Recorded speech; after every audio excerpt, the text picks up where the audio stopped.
This is an update on my toolbox build. The last two videos I went through these two drawers.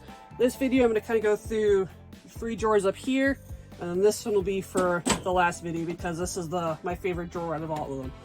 So this one is empty currently. I don't have tools in it. My plan is to add tools to this with our trailer organization.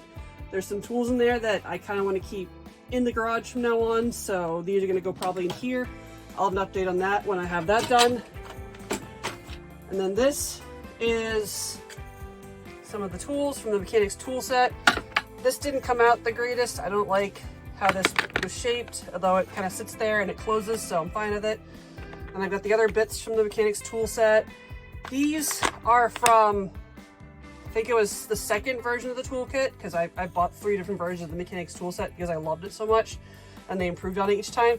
These are from the second set, and you can kind of see they kind of got a little bit rusty and destroyed a little bit. So these didn't fit when I did the conversion to the new toolbox to version 2 of the toolbox, because I've got a separate one that's, you know, portable, so I can carry it around if we have to go work on a friend's project at their house, and I'm not going to lug this giant toolbox. So I made a small tool set to be able to go help other people on the road.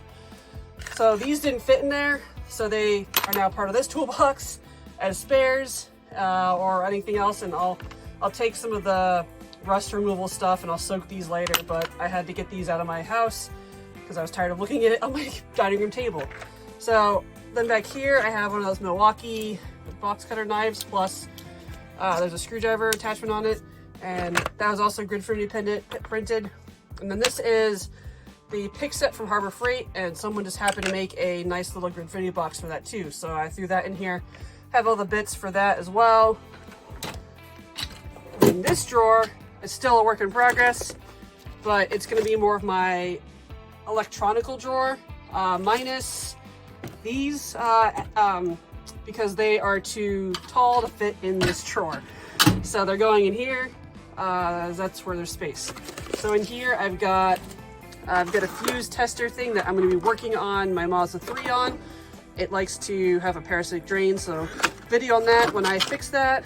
My Klein Tools multimeter. I have a digital thermometer which checks like moisture and stuff. I bought this when we were working on our RVs more to kind of help figure out where the roofs are leaking. Random pliers. And then we picked up these valve stem fishing tools. Never used it. Gonna try it when I put together my street tires for the CRF. So you'll see that in that video. That's these 3 drawers, only 2 of them are full. Stay tuned for the next video to see what I put up here in this part of the toolbox.